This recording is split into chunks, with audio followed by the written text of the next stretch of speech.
کئی لوگوں کو دیکھا کہ بیمار ہوتے ہیں، کبھی ہسپتال کا چکر، کبھی ڈاکٹر کے پیچھے. تو نبی علیہ الصلوۃ والسلام نے ایک حدیث پاک میں فرمایا،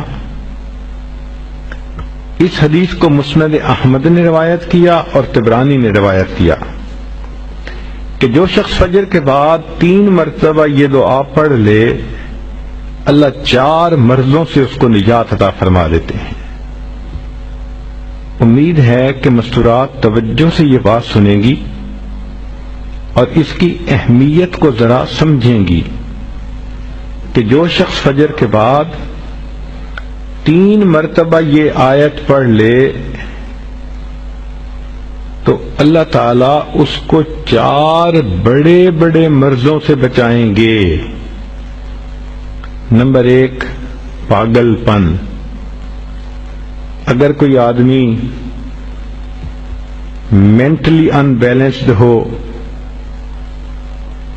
ریٹارڈڈ ہو،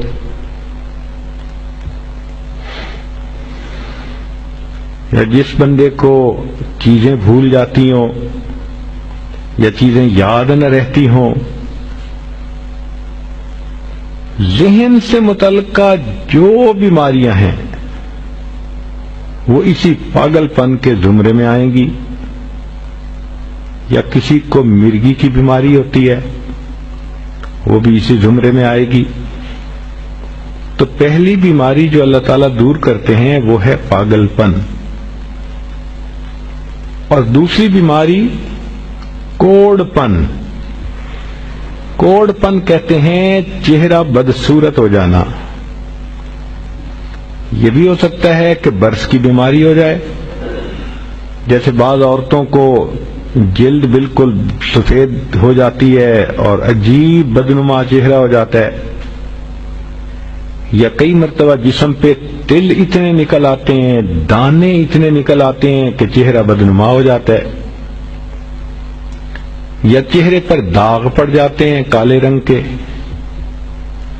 تو چہرے پہ داغ پڑیں، چہرے پہ دانے بنیں، یا چہرے پہ برس کے نشان پڑیں، کوئی بھی چیز ہوگی وہ اسی کوڑ پن کے زمرے میں شامل ہوگی، جس سے کہ چہرہ انسان کا بدصورت ہوتا ہو. یہ بیماری بھی اللہ دور فرما دیں گے. اب جن بیچاریوں کو بیوٹی پارلر پہ جانے کا شوق رہتا ہے اور اپنے فیس پہ پتہ نہیں کیا کیا پروسیس وہ کرواتی ہیں، تو ان کو تو چاہیے کہ وہ اس آیت کو یا اس فکرے کو بار بار پڑھیں تاکہ اللہ تعالیٰ ان کے چہروں کی خوبصورتی دیر تک سلامت رکھیں. اور تیسری چیز ہے اندھا پن. اندھے پن سے مراد یہ کہ آنکھوں کی بینائی ہی چلی گئی، یا آنکھوں میں موتیا بند آ گیا، یا آنکھوں پہ اینک لگانی پڑ گئی.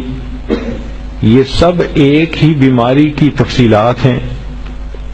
تو جن کی نظر کمزور وہ بھی پڑھ سکتی ہیں،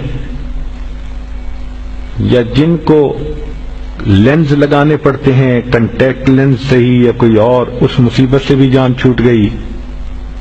اور جن کی بینائی چلی گئی اللہ ان کے لیے بھی آسانیاں فرما دیتے ہیں. تو پاگل پن کی بیماری ختم، کوڑ پن کی بیماری ختم، اندھے پن کی بیماری ختم، اور چوتھا فرمایا فالج کی بیماری ختم. فالج ایک تو ہوتا ہے کہ انسان کا ہاتھ یا پاؤں کام ہی نہ کریں، اور ایک یہ بھی ہوتا ہے کہ اتنی ویکنس کہ عورت کہتی ہے مجھ سے تو کھڑا ہی نہیں ہوا جاتا، میرے پاؤں سن ہو جاتے ہیں، میرے ہاتھ سن ہو جاتے ہیں. یہ ساری چیزیں کمزوری اور فالج کی ابتدائی سٹیجز ہیں. تو یہ سب چیزیں ٹھیک ہو جاتی ہیں. اب بتائیں کہ اتنی بڑی بڑی بیماریوں سے جس بندے کو بچنے کی خوشخبری مل رہی ہو تو وہ تو پھر اس عمل کو کیے بغیر رہ ہی نہیں سکتا. اور یہ عمل دیکھو چھوٹا کتنا ہے. وہ جو فکرہ فرمایا حدیث میں وہ ہے سبحان اللہ العظیم وبحمدہ ولا حول ولا قوة الا باللہ. اتنا سا فقرہ پڑھنے پر اللہ چہرہ بھی پر نور بنا دیتے ہیں، میموری بھی تیز کر دیتے ہیں، اللہ تعالیٰ بینائی بھی تیز کر دیتے ہیں، اور اللہ تعالیٰ جسم میں طاقت بھی بھر دیتے ہیں۔